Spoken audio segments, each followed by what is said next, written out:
Assalamualaikum warahmatullahi wabarakatuh. Salam sejahtera bagi kita semua. Nah, kita bersama-sama sudah menyimak ya dua materi yang sangat luar biasa terkait pilar kecakapan digital dan keamanan digital. Gawainya sudah aman, skillnya juga sudah cakap. Tapi apakah itu cukup? Apakah itu saja? Karena ternyata ketika kita mengabaikan pilar etika, justru banyak hal masih bisa menjadi ancaman. Banyak hal bisa menjadi ancaman yang sangat serius, apalagi bagi kita ASN ya, terlebih di tahun pemilu. Nah, oleh karena itu sesi kita menjadi sangat penting ya, etika digital guna mendukung pemilu dan pilkada damai. Karena proses pilpres ini masih berlangsung ya, kemudian pilkada juga masih kita jelang. Nah, jangan sampai ya apa yang sudah kita pelajari di sesi sebelumnya itu berhenti di situ saja, tetapi butuh kesadaran yang lebih untuk kemudian menerapkan etika di ruang digital. Setidaknya ada 6 alasan mengapa sesi ini menjadi sangat penting. Yang pertama adalah pasal 28 ayat 1 UU ITE, pasal 1, 2, kemudian ayat 1, 2, mohon maaf, nomor 19 2016. Terkait larangan penyebaran berita bohong dan ujaran kebencian ya, jangan sampai kita nih ASN Provinsi Sumatera Selatan terkena pasal ini karena perilaku kita yang kurang beretika di ruang digital. Yang kedua adalah terkait kultur atau budaya kita. Kita bisa melihat ya, interaksi komunikasi terjadi dari beragam latar belakang. Indonesia sangat kaya dengan suku dan budaya. Nah, itu positifnya. Tetapi di balik itu, masing-masing budaya tentu punya latar belakang atau standarnya masing-masing. Nah, sehingga kegaduhan yang terjadi di ruang digital, salah satu kontribusinya bisa jadi karena perbedaan value atau nilai-nilai yang dianut dari budaya-budaya tertentu. Yang ketiga adalah kolaborasi. Indonesia adalah negara yang sangat luar biasa, ramah tamah, gotong royong menjadi kebanggaan ya yang kita sukai, menjadi bagian dari identitas bangsa ini. Tetapi survei Microsoft ya 2020-2021 menyebutkan bahwa netizen Indonesia termasuk yang paling tidak sopan se-Asia Pasifik. Nah, tentu ini sama sekali bukan prestasi dan kita wajib ya untuk kemudian menjadikan bangsa ini lebih bercitra positif lagi di dunia internasional. Karena kolaborasi yang terjadi sudah sangat luar biasa, tetapi seperti arahan Bapak Presiden ya di awal tadi, bahwa harus berujung kepada produktivitas yang positif.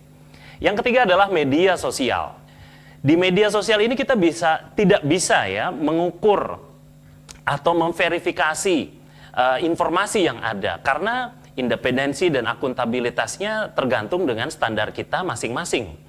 Maraknya kebohongan, kita sulit sekali membedakan antara mana berita, mana fakta, dan mana opini. Karena setiap orang sekarang menjadi produsen informasi.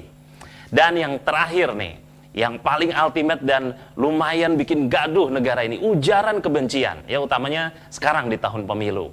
Itu bersembunyi di balik hak untuk berpendapat, ya, kebebasan berpendapat. Padahal kalau kita memiliki hak, kita juga harus sadar punya kewajiban untuk mengukur dampak dari hak yang kita gunakan. Nah, kita hidup di era apa sih? Kenapa kita harus belajar banyak hal tadi ya, beragam brand, merek, AI, segala macam.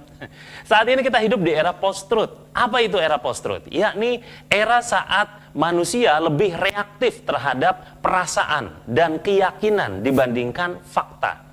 Misalkan yang sebelah kiri ini fakta, yang sebelah kanan ini keyakinan saya terhadap fakta tersebut. Nah, keyakinan ini lebih punya potensi viral atau diyakini sebagai fakta baru atau kebenaran baru dibandingkan faktanya itu sendiri.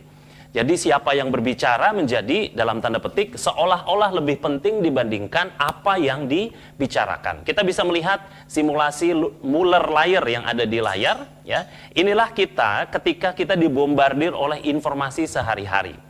Di keseharian, setiap detiknya informasi muncul. Kita bisa lihat garis yang di sebelah kiri dan kanan itu sebetulnya panjangnya sama, tetapi dengan adanya stimulus, adanya distorsi yang sederhana sebetulnya, seolah-olah garis A dan B itu memanjang dan memendek. Nah, apalagi ketika stimulusnya luar biasa banyak, hitungannya detik.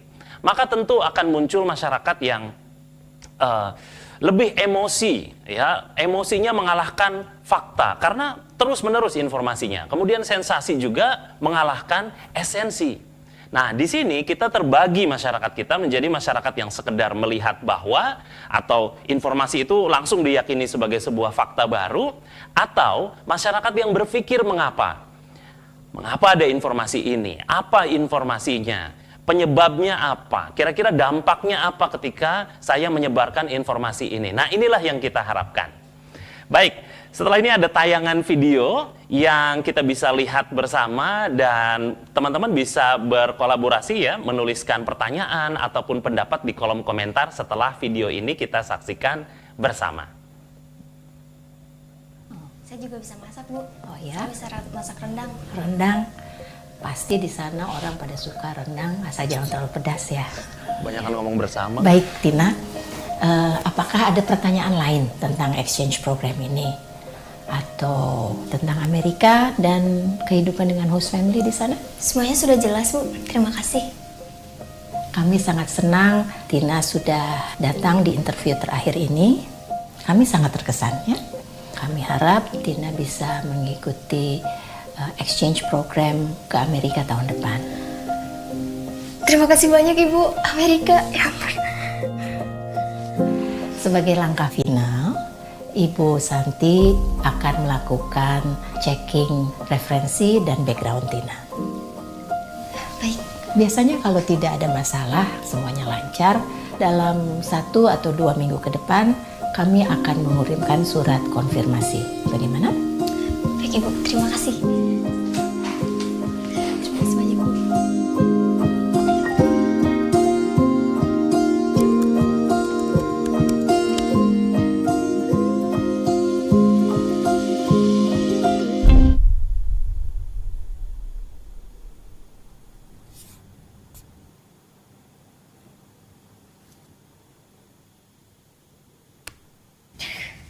Ini buat kalau minum.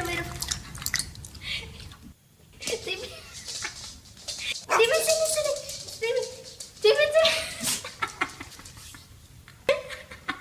Timmy capek ya?